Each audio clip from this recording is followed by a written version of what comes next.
Hi, Linda Kay here from lindakaystampinpage.blogspot.com with my March 5th video to the collab I'm in titled Case a Card Collab. This collab is hosted by a fellow Stampin' Up demonstrator, Deb Houck. The purpose of this collab is to case, copy, and selectively edit a card from the annual or mini catalog of Stampin' Up. And we share them with you here on YouTube on the 5th of every month.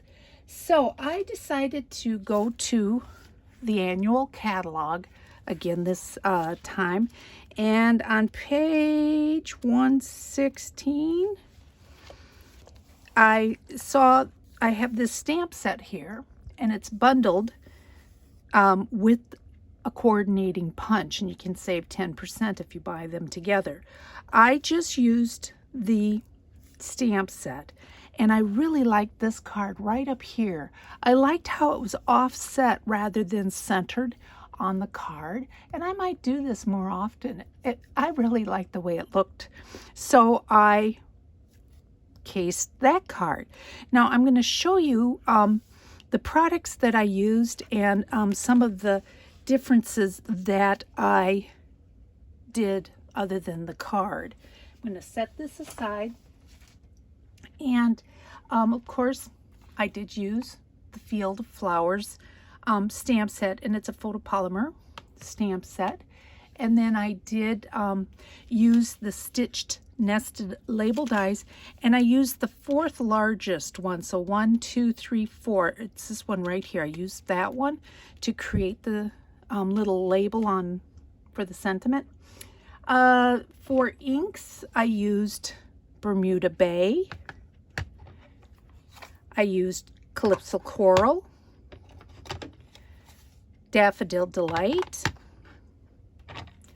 Melon Mambo, and last but not least, Coastal Cabana.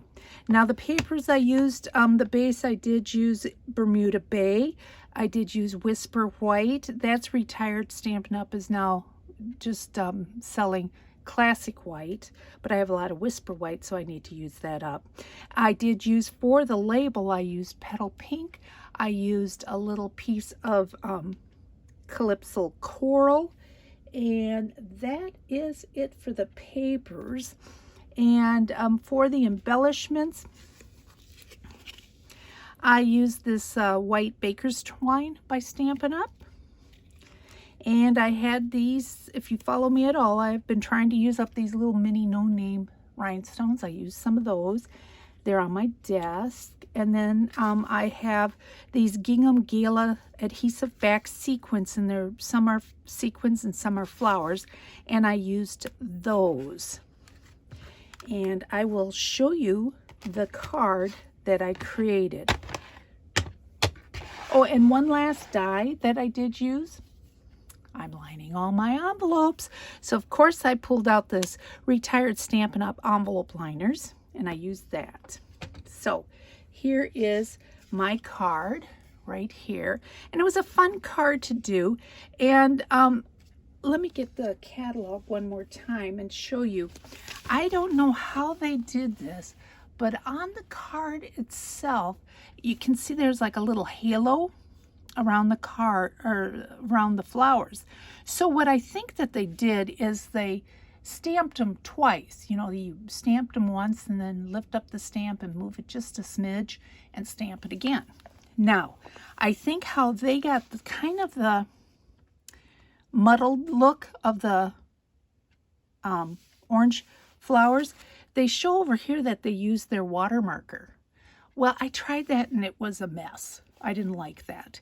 So what I did is I picked up, I stamped it once, and then I must have stamped it 3 or 4 times, going gradually out away from the main image.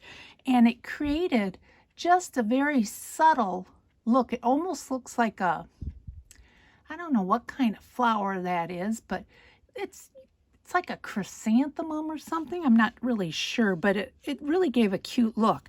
And I did do the halo look on all the other flowers that I stamped, and you can see all the adhesive back sequins that I put on and the little rhinestones. And I added this little bow here and the dragonfly.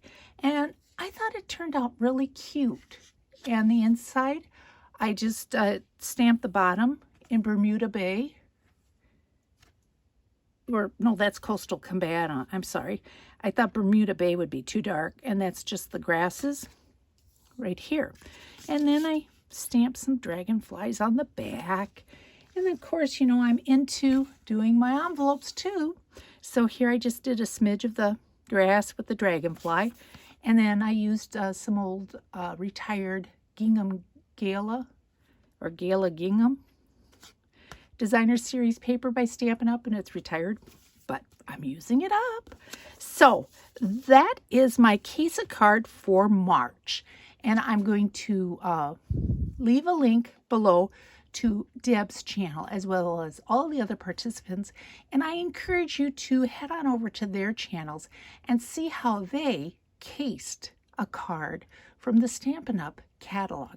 And if you're interested at all in any of the products that I used, I will have them all linked below so that you can head on over to my online store and purchase those or any other item that you would be interested in. Well, thank you so much for watching. And as always, please like, comment, and subscribe. And hey, if you hit that little notification button down there, you are assured of never missing another one of these marvelous videos. Well, catch you next month.